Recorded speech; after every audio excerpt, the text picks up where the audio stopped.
Bismillahirrahmanirrahim. En el nombre de Alá, el compasivo y misericordioso.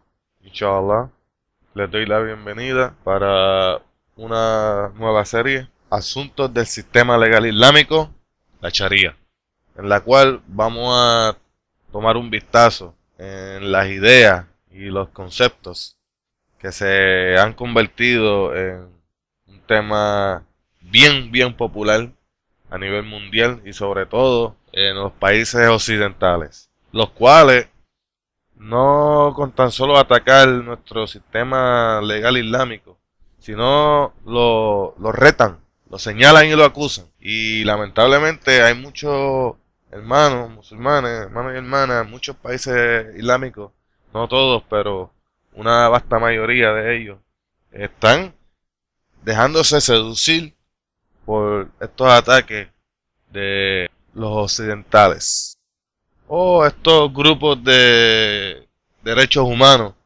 que andan abogando por la justicia. Ellos dicen que ellos cargan la bandera de la justicia y que ellos están velando por el bienestar de la humanidad, por los derechos humanos, y atacan y intentan de que desaparezca el todo el concepto básico de la Sharia, de la ley de Allah. Ellos quieren reformar la ley de Allah y hasta cierto punto han tenido éxito en atacar ese fundamento y presentarlo como algo que ya no es necesario. Hasta el punto que, como ya les mencioné, muchos países musulmanes han estado vagando con la idea de reformar la ley de Allah. Auzu billah. No, esto hay que entenderlo, hay que ponerlo en su lugar y atacarla, atender este problema, porque es algo muy serio.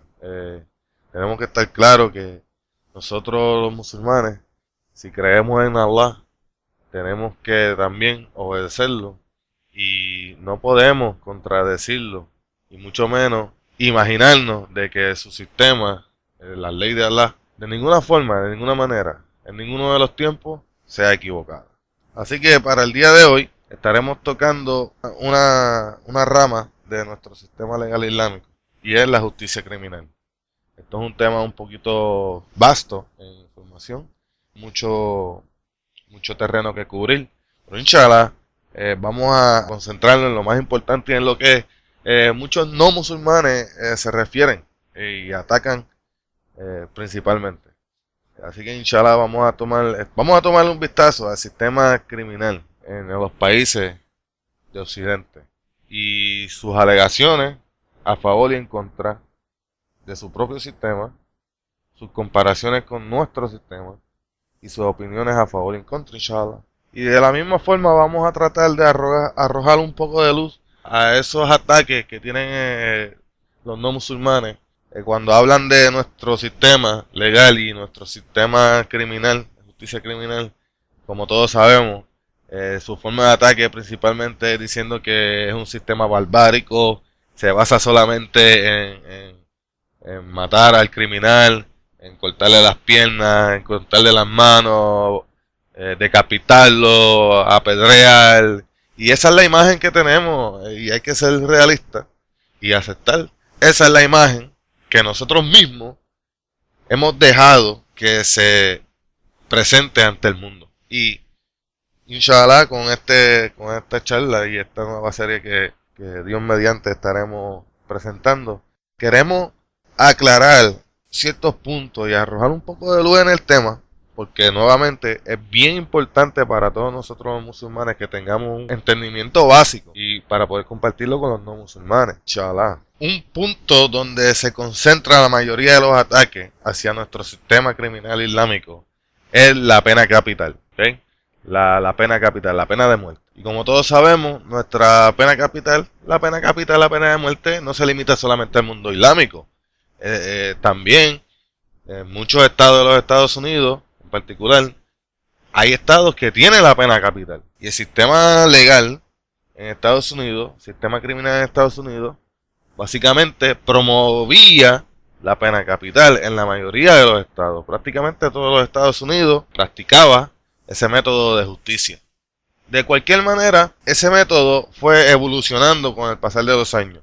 Siguieron sumergiendo grupos en pro derechos a proteger los derechos humanos y sin lugar a dudas fue de mucho beneficio porque la historia nos enseña y la data, los récords, las estadísticas nos enseñan que cuando la pena capital en Estados Unidos se practicaba en la mayoría de los estados, quienes sufrían o quienes pagaban con su vida, quienes solían ser más provistos a sufrir de ese castigo eran la comunidad negra en los Estados Unidos. Por lo cual se vieron obligados a echarle un vistazo y repasar su código penal, el cual se trataba de 3 diferentes puntos. El primer punto teníamos la retribución. La retribución era como el ojo por ojo y diente por diente. La venganza, donde el asesino pagaba con un castigo similar. Segundo, la prevención. La prevención del crimen. Y tercero, como tercero tenía la reforma. La reforma era básicamente concentrarse en reformar al criminal y últimamente convertirlo en un ciudadano, reformar su carácter y reingresarlo a la sociedad. Esos eran los 3 puntos fundamentales del sistema criminal en los Estados Unidos. Ahora bien, en los años 30 comenzaron en los años 30 a legislar de que ya el castigo corporal no era válido. El castigo corporal no tenía fundamento y por lo cual tenía que eliminarse del sistema. Y por la cual en los años 70 en Los Ángeles, particularmente en Los Ángeles, la pena capital fue totalmente eliminada. Así que ya tenemos uno de los puntos básicos del sistema criminal en los Estados Unidos completamente borrado del mapa. Ya eso no lo queremos. Vamos a enfocarnos más en prevenir y en reformar. Y de la misma forma, la reformación del individuo comenzó a tomar una nueva definición. ¿Okay? Y esa definición que se le dio a la palabra reformar al criminal, básicamente era declarar a un criminal una persona enferma, a un paciente, a un enfermo, ¿sí? Ya sea mental o que sea. Y así de esa manera, el criminal ya no era un chico malo. El criminal pasó de ser una persona mala a ser un pobre enfermo que necesitaba atención médica y tratamiento. ¿Sí? Imagínate. ¿Quién iba a pagar por ese tratamiento? ¿Quién paga por ese tratamiento? Tú, yo, ciudadano. ¿Okay? Ellos cometen un crimen, nosotros nos hacemos de la vista larga, nos hacemos los ciegos. No queremos pensar de que esa persona de por sí es un criminal, sino es una persona enferma y hay que darle tratamiento. Así que vamos a darle un lugar donde pueda estar, vamos a darle comida, albergue y a darle tratamiento médico. El pueblo paga. Entonces, con este nuevo acercamiento, muchos criminales que estaban ingresados esperando la pena capital pasaron de ser ya personas que estaban esperando la pena capital a ser pacientes que necesitaban un tratamiento. Fueron incluidos en el nuevo programa y muchos de ellos se les dio la libertad. Se les dio la libertad, se les dio la oportunidad de integrarse en la sociedad nuevamente. ¿Sí? Y estos eran criminales, asesinos que cometieron asesinatos en la libre comunidad. Y pues, porque, bueno, vamos a atenderlo ahora con este nuevo acercamiento que tenemos en cuanto a los criminales. Vamos a tratar de darle la oportunidad Eh, el comportamiento de ellos ha sido ejemplar. Estando confinado, aparenta ser un ciudadano ejemplar. Pero cuando cae a la libre comunidad, cambia totalmente su comportamiento. Eso lo sabemos. ¿Sí? Y obviamente estos criminales, la mayoría de ellos, un número considerable de ellos, salieron a la libre comunidad sin ni siquiera cumplir una sentencia completa por asesinato. Y, nuevamente, un número considerable de ellos, ¿dónde terminaron? Terminaron nuevamente presos por el mismo crimen, por reincidir en el asesinato. Y hoy en día tenemos personas en el sistema penal, ¿okay?, que admiten que el sistema penal ha fracasado.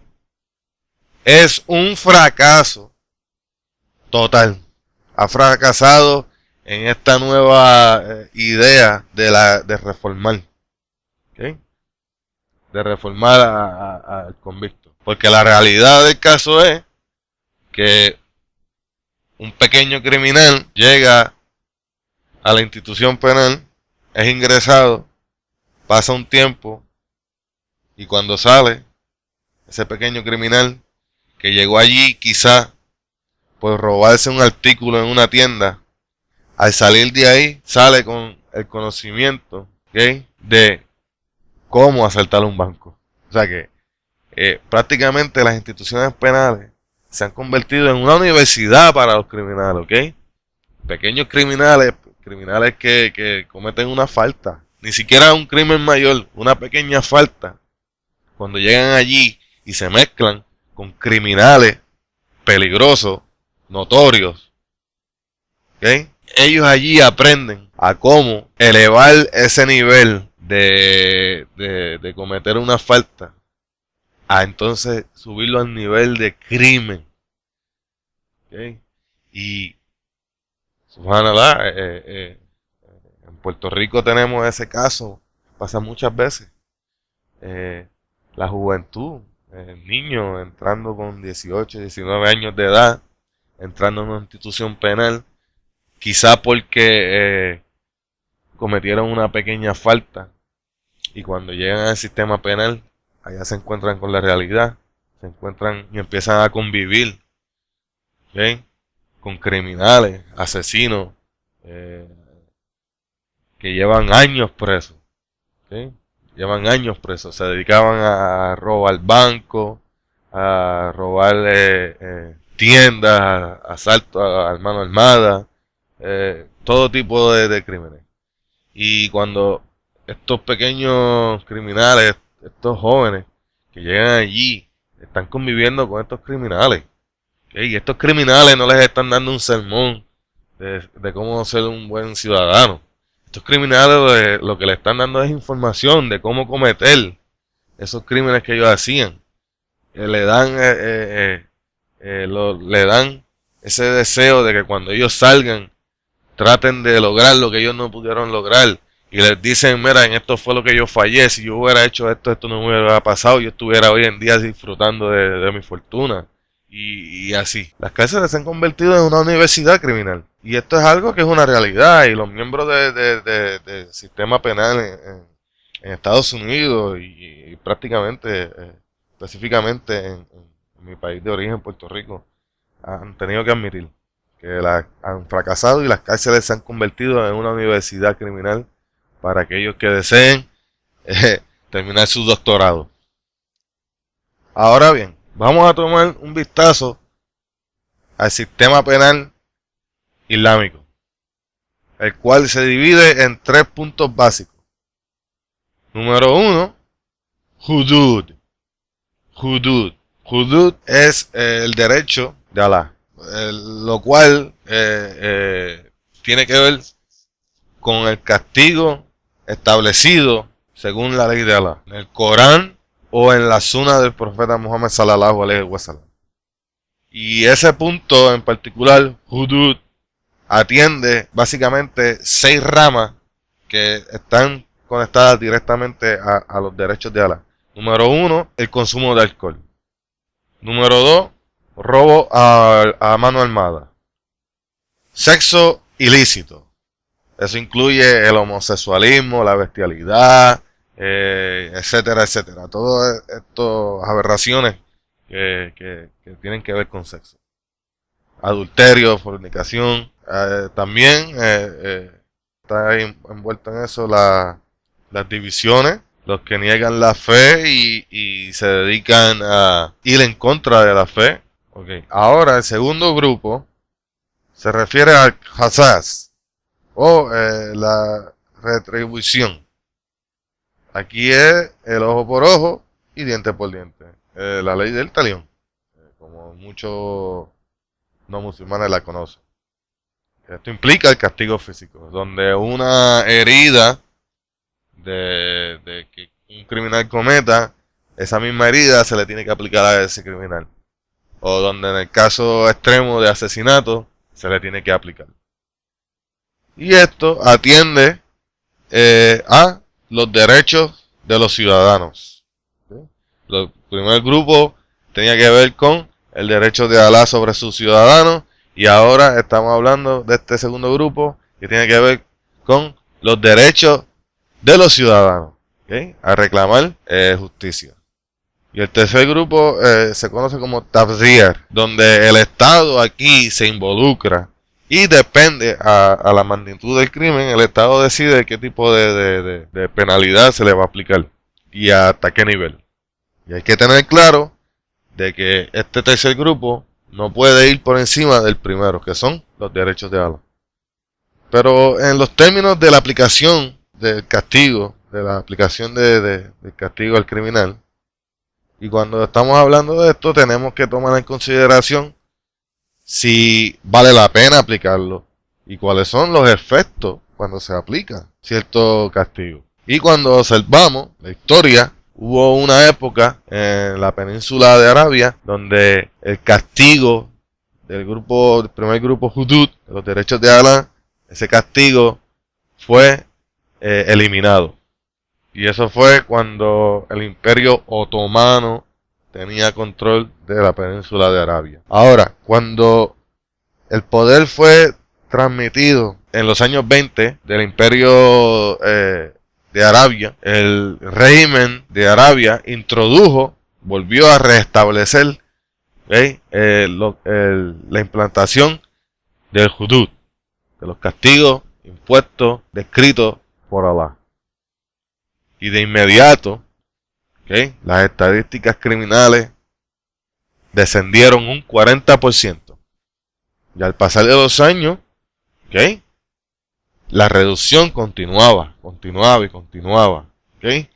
A tal efecto que la diferencia era notable.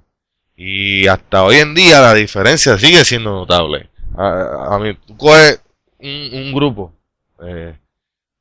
8 millones de personas en Arabia Saudita y coges 8 millones de personas en la ciudad de Nueva York y tú comparas las estadísticas criminales, vas a notar que la diferencia es como la noche y el día. A tal punto que si nosotros cogemos las estadísticas de los criminales que son ejecutados por el Estado por aplicarle la pena de muerte después de haber cometido un asesinato, vamos a encontrar que la cantidad de esas estadísticas al año son menos que los asesinatos cometidos en Nueva York. Mucho menos. Y hubo una época en donde, ahora Nueva York está un poco mejor, pero hubo una época donde las estadísticas anuales en Arabia Saudita eran menos que las estadísticas en Nueva York semanales. Y hoy en día ni siquiera comparar las estadísticas de crímenes violentos en Arabia Saudita, por ejemplo, con Estados Unidos como la nación completa. Eso ni siquiera hablar. Esos son números ridículos. Cuando uno ve esas estadísticas, uno le da miedo de vivir en los Estados Unidos.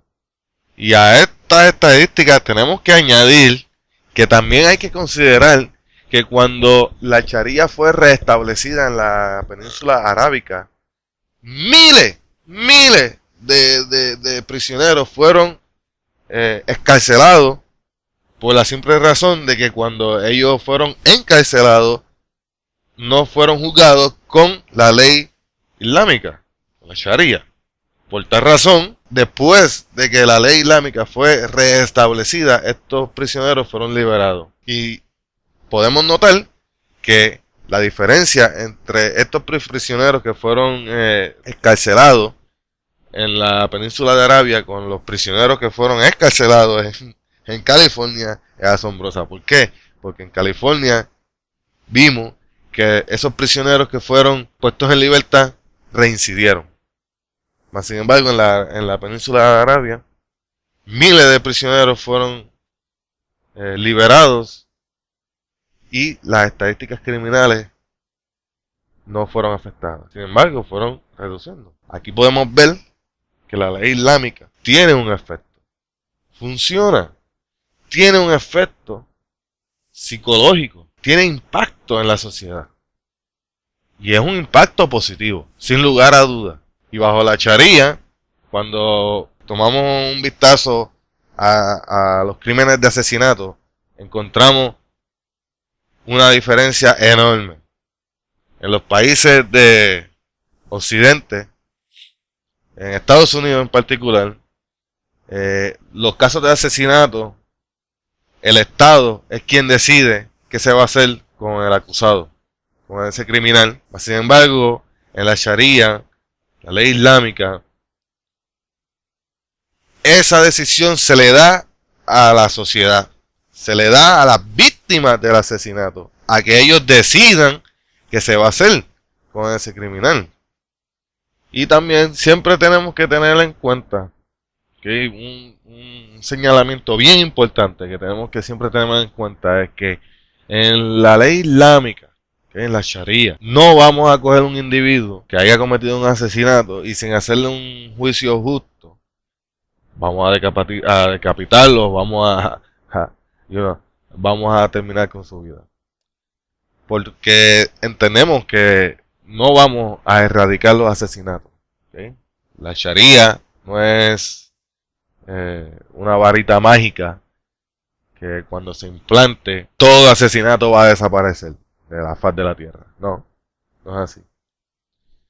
Porque sabemos y entendemos de que hay asesinatos que son involuntarios. Sabemos que hay asesinatos que la persona reaccionó de una forma explosiva, no pudo controlarse y cometió un asesinato. ¿Okay? Para eso tenemos un tercer grupo en la ley islámica, donde el Estado considera el nivel de castigo que se le va a aplicar a esa persona. Así que entendemos eso y no simplemente vamos a coger una persona que haya matado a otra y lo vamos a asesinar. No, eso no es así. Así que eso es un punto bien importante, ¿okay? Que tenemos que considerar. Porque la Sharia, lo que la Sharia intenta es terminar con el asesinato premeditado. Esos asesinatos que la persona acecha al individuo, planea cómo asesinar al individuo. ¿Okay? Un asesinato premeditado. Asesinato que la persona quiere asesinar a la persona. Ese es el objetivo. El objetivo que la Sharia intenta atacar. En erradicar en la mente del criminal de que puede tomar la justicia en sus manos y asesinar a una persona. Porque cuando tú le pones en la mentalidad de un asesinato, hey, si tú cometes un asesinato, vas a perder tu vida. La persona lo va a pensar 1, 2, 3 veces antes de cometer un asesinato. Y esto lo tenemos en el diario vivir en Estados Unidos, y particularmente en Puerto Rico, en mi país de origen, donde tenemos a diario asesinatos de personas que han sido acechadas para ser asesinadas. Y la mayoría de los crímenes de asesinato son cometidos de esa manera. ¿Sí? Acechando y asesinando a su presa, a su víctima. Este tipo de asesinato es que la Sharia pretende erradicar. Porque hoy en día el asesinato, con este sistema legal que tenemos, ¿okay? El asesino planea el crimen, ¿okay? Lo estudia y piensa en las consecuencias. ¿Okay? Y dice, bueno, número uno, hay una posibilidad de que me pueda escapar. Y número dos, si me cogen, pues paso unos cuantos años preso y nada, vivo, como, duermo, tengo techo, estoy protegido, no tengo que trabajar, no tengo responsabilidades. Simplemente el pueblo me va a mantener. Ahora, si tuviera que pensar que la Sharia va a ser aplicada y que si él es atrapado, él va a terminar de la misma forma que terminó su víctima, de seguro lo pensara. Y como ya también les había mencionado, la Sharia no termina ahí, hay opciones. ¿Okay? Hay una opción llamada DIA, donde la familia de la víctima sufrió de asesinato, decide perdonar o no perdonar. ¿Okay? Pero sí, la opción de la pena capital, la opción de la ejecución como castigo por asesinato, está ahí. Y eso es lo que le trabaja en la mente al criminal. Pero de nuevo, esto se le deja en las manos, esta decisión se le deja en las manos a los familiares de la víctima, a esos que están sufriendo por el asesinato, no al Estado. Y por último, también, bien importante mencionar, de que sí, la ley está ahí, las opciones están ahí, pero también hay que atender el problema con evidencia. ¿Okay? Aquí tiene que haber evidencia más allá de dudas razonables. 100% evidencia de que esa persona es culpable. Aquí no puede haber espacio para dudas, porque una vez una persona es ejecutada, no hay marcha atrás. ¿Sí? No hay marcha atrás. Y todos estos tipos de consideraciones tienen que ser tomadas antes de aplicar la pena en la Sharia.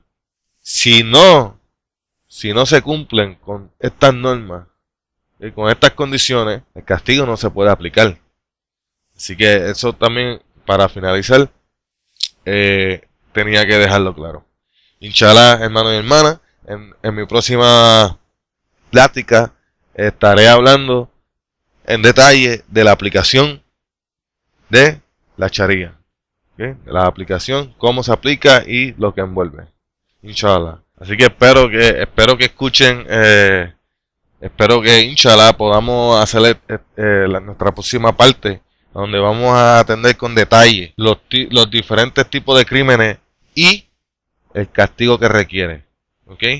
Y cómo se aplica el castigo, por qué se aplica el castigo y cuáles son los objetivos de aplicar ese castigo y las normas y todo lo que se tiene que considerar antes de aplicarlo. Inshallah. Así que hermanos y hermanas, muchas gracias por escucharme. Que Allah subhanahu wa ta'ala bendiga y acepte nuestro esfuerzo. Y espero que esta pequeña información nos sirva de entendimiento y de luz en ese particular, ese tema tan importante que necesitamos saber. Así que los espero en mi próxima charla, inshallah. Assalamu alaikum wa rahmatullahi wa barakatuh.